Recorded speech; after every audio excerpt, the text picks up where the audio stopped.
Golongan behavioris percaya bahwa penguatan langsung adalah apa yang membentuk perilaku. Namun Rotter dan Mischel memiliki pandangan yang berbeda mengenai hal itu. Sebelum menuju pembahasan teori, mari kita ketahui terlebih dahulu biografi Rotter.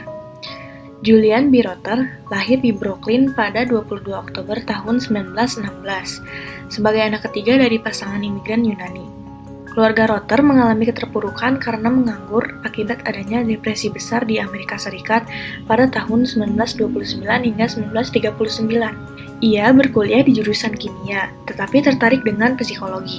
Ia lulus dari Brooklyn College pada tahun 1937 dan langsung mengambil graduate work di University of Iowa dan Indiana University dengan jurusan psikologi dan mendapatkan gelar PhD.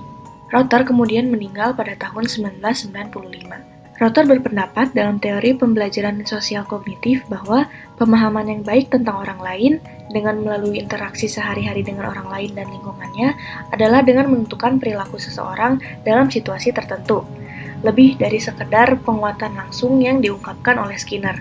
Teori belajar sosial Rotter dilandasi atas 5 hipotesis dasar. Yang pertama, manusia berinteraksi dengan lingkungan yang berarti baginya. Rotter yakin bahwa perilaku manusia berasal dari interaksi antara lingkungan dengan faktor personal. Yang kedua, yaitu kepribadian manusia yang bersifat dipelajari. Kepribadian ini tidak diatur atau ditentukan berdasarkan suatu usia perkembangan tertentu, akan tetapi kepribadian dapat berubah atau dimodifikasi selama individu mampu untuk belajar. Yang ketiga, kepribadian manusia memiliki stabilitas yang relatif. Manusia akan belajar untuk mengevaluasi pengalaman baru atas dasar penguatan terdahulu. Evaluasi juga relatif konsisten dan membawanya pada stabilitas yang lebih besar dan kesatuan dari kepribadian. Keempat, ada motivasi yang terarah. Berdasarkan tujuan Rotter, ia menolak pandangan bahwa manusia pada dasarnya termotivasi hanya untuk menurunkan ketegangan. Perilaku akan mengembangkan manusia ke arah suatu tujuan. Terdapat sebuah pernyataan yang merujuk pada hukum efek empiris, di mana mereka menggunakan persepsi atas pergerakan arah kejadian yang diantisipasi. Kemudian yang terakhir, bahwa manusia mampu untuk mengantisipasi masalah. Dalam poin ini, pergerakan ke arah kejadian yang diantisipasi sebagai kriteria untuk mengevaluasi penguatan. Setelah itu, Rotter dalam membangun teori kepribadiannya, prediksi perilaku manusia terbagi menjadi 4, yaitu yang pertama, memprediksi perilaku spesifik.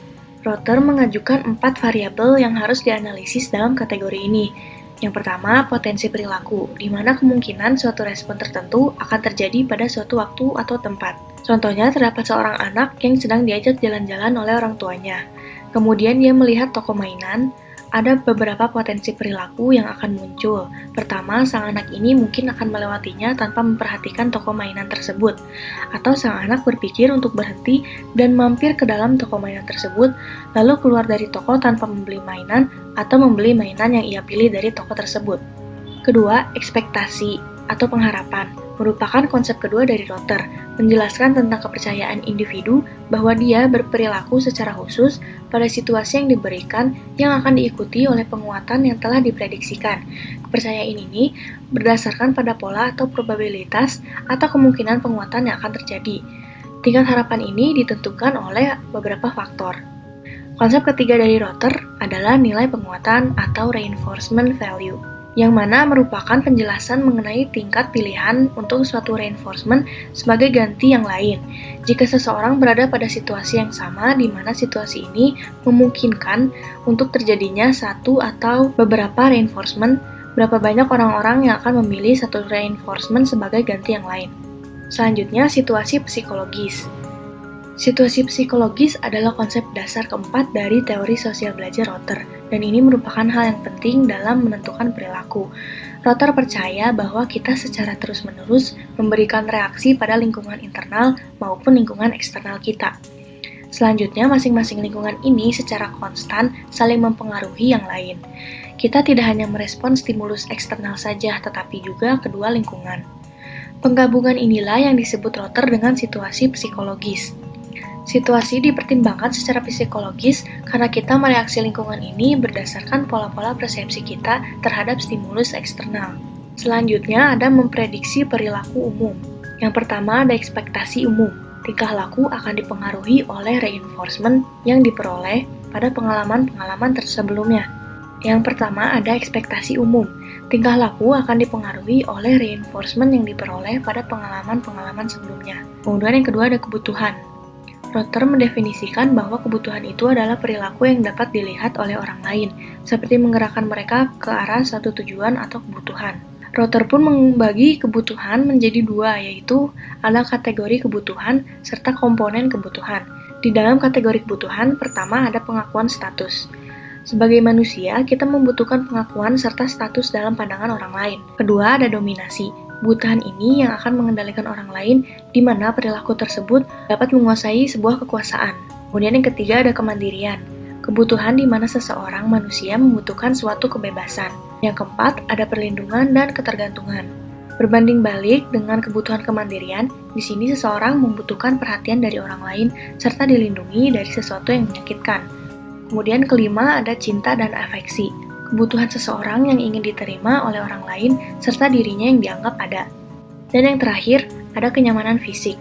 Kebutuhan di mana perilaku diarahkan untuk mendapatkan kesehatan serta keamanan fisik.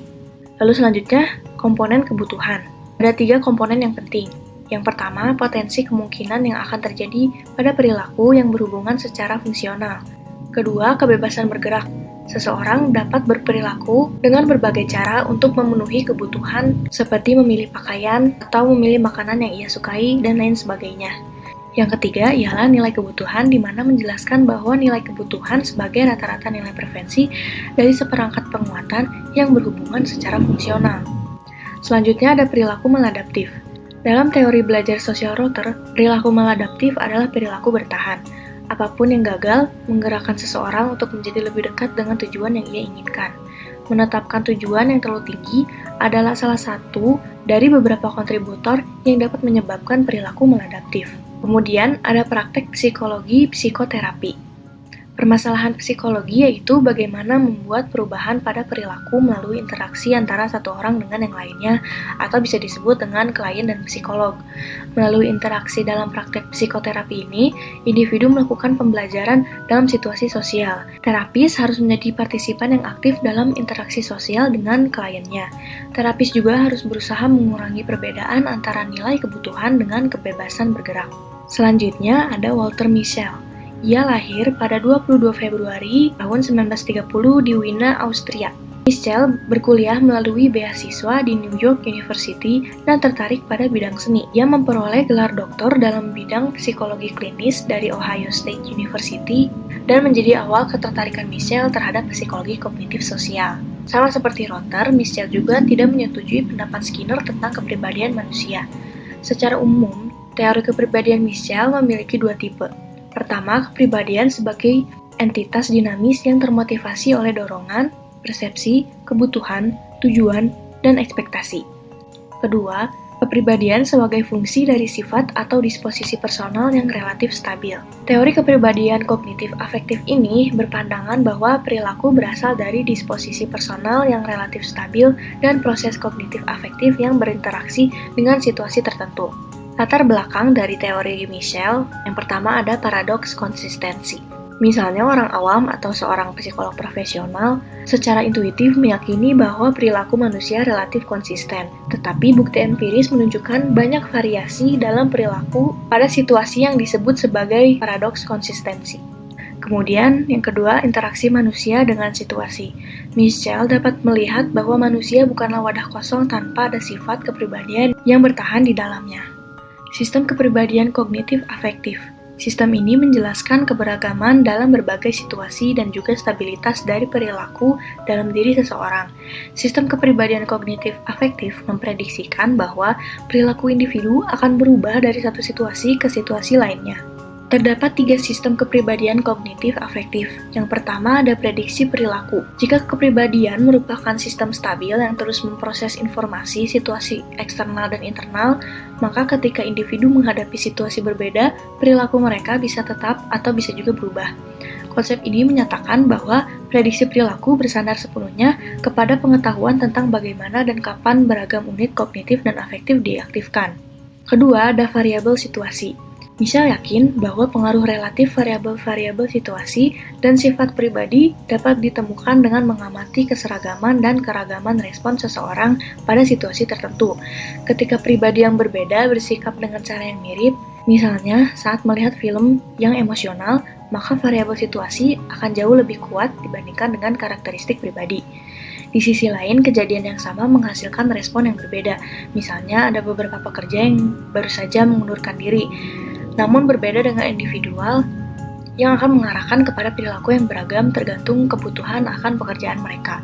Intinya, orang akan membentuk perilakunya sesuai situasi yang ia hadapi. Ketiga, ada unit afektif dan kognitif. Pada tahun 1973, Michel menemukan variabel kepribadian yang relatif stabil, tumpang tindih dan berinteraksi dengan situasi yang menentukan perilaku. Kelima variabel itu adalah strategi pengkodean, kompetensi dan strategi pengaturan diri, ekspektansi dan keyakinan, tujuan dan nilai, dan respon-respon afektif. Kemudian, pendapat saya mengenai teori ini. Teori ini telah menghasilkan banyak penelitian dari segi kuantitas maupun kualitas. Lalu, sifat empiris dari kedua hasil kerja Rotter dan Michel menguraikan teori ini untuk dapat dikaji ulang dan diverifikasi. Namun, rumusan prediksi dasar dan rumusan prediksi umum bersifat hipotesis dan tidak dapat dikaji secara akurat. Lalu, gagasan Rotter atas psikoterapi cukup eksplisit dan merupakan panduan yang cukup membantu bagi terapis. Tapi teorinya tidak begitu praktis, sementara teori Michel hanya cukup berguna untuk terapis, guru, dan orang tua. Yang terakhir, Rotter sangat berhati-hati dalam mendefinisikan istilah yang sama, tidak akan memiliki dua arti atau lebih. Sekian dari saya, wassalamualaikum warahmatullahi wabarakatuh.